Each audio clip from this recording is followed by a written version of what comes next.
নগাঁও কচুৱা পাহাৰতলিৰ শোকাবহ ঘটনা।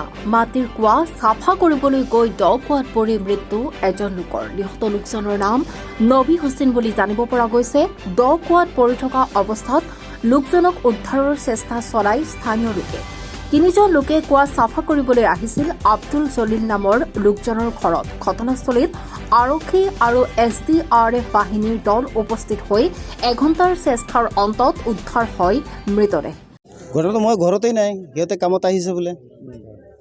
মোক কৈ অহা নাই নহয় কামত আহিছে যে কি আপুনি কুৱাখন আছিল নেকি? এইটো বহুত 3 মাহ আগত কৰি গৈছে সিহঁতে কামটো।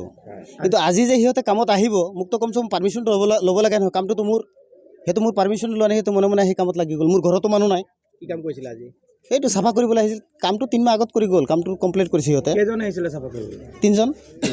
এতিয়া কোন নিখোজ হৈ আছে? এই নবী হুছেইন নামৰ ল'ৰাটো যে সেইটো। তেওঁ কি প্ৰথমে নামিছিলে? নাই, সেইটো মই নাছিলোঁ, মই ক'বই নোৱাৰোঁ। মই দোকানত আছিলোঁ বজাৰত। আপোনাৰ ঘৰতে মানে কোৱাটো? ঘৰতে কোৱাটো। কি নাম আপোনাৰ? মোৰ নাম আব্দুল জলিল। এই ঠাইডোখৰ এইটো পাহাৰতলি বুলি কয়। পাহাৰতলি। এতিয়া আছে আপুনি কেনেকৈ গম পালে?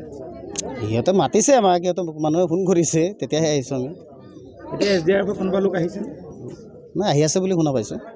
মানে তেওঁলোক নিখোজ হোৱাৰ পিছত আপুনি খবৰ পাইছে নে তেওঁলোকে খবৰ পাইছে? নাই, নিখোজ হোৱাৰ পিছতহে গম পাইছোঁ। সিহঁতে মোৰ ঘৰতো মানুহ নাইতো আজি। সিহঁতে কামত লাগিছে, ঘৰত মানুহ নাই। আমিতো বজাৰতে ৰাতিপুৱা বজাৰত ওলাই যাওঁ, আমি দোকান দি থাকোঁ। নাই, আপোনাক নজনোৱাকৈ নজনাকৈ আহিছে। কামটো আগত কৰি গৈছিল 3 মাহ আগত। তাৰমানে কথা আছিল কি এইটো চাফা কৰি সিহঁতে দিব। আজি মনে মনে সিহঁতে চাফা কৰিবলৈ আহিছে, আমাকো কোৱা নাই একো। এতিয়া আবদ্ধ হৈ থকা মানুহজন কিমান সময় হ'ল? এইটো কিমান সময় হৈছে, বহুত সময় হৈ গ'ল, 2-3 ঘণ্টামান হৈ গ'ল নেকি। মানুহজন নবী হুছেইন নাম। হৈছিলে কি? গাঁত খনা কাম কৰি থাকে। এতে 3জনে কৰিছিলে একলগত। এজনৰ নাম হ'ল ইন্নচালি আৰু এজনৰ নাম হ'ল নুৰজামাল। এতে 3জনে এইজন যেজন মৰিছিলে এইজনৰ নাম হ'ল নবী হুছেইন। কি কৰি আছে? কুৱাত মানে আজি নামিছিল এইটো তলটো চাফা কৰিবৰ কাৰণে। নামতে ঘপককৈ 11টামান বজাত আহি পেলাই নামিছে। নামাৰ পাছত আৰু সেইজনক উঠাব গৈ পেলাই আৰু সেই লগত 2জন আছিল যে, এজন নামিছিল উঠাবৰ কাৰণে, উঠাব নোৱাৰিলে। সেইজন আকৌ ডেড বডি হৈ গ'ল। বাছ সেইজন মানে মৰা নাই, চিকিৎসাৰ কাৰণে লৈ গ'ল।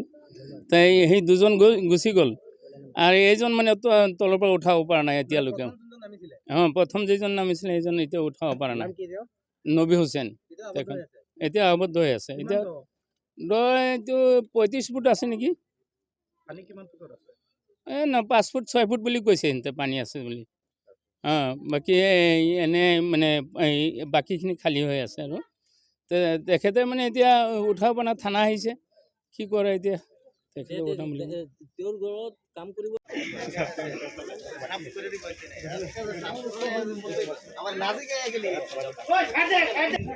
মানুহখিনিহে গৈছে।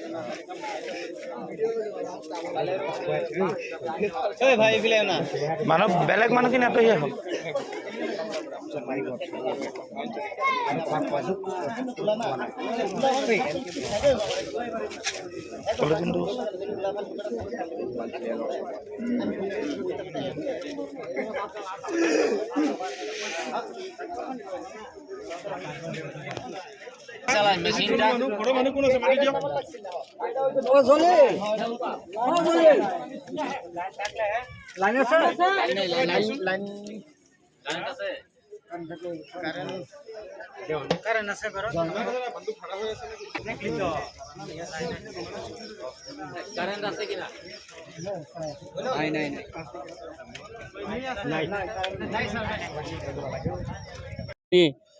জলিল আব্দুল জলিল আব্দুল্লাহ ঘৰত কাম কৰিব আহিছিল।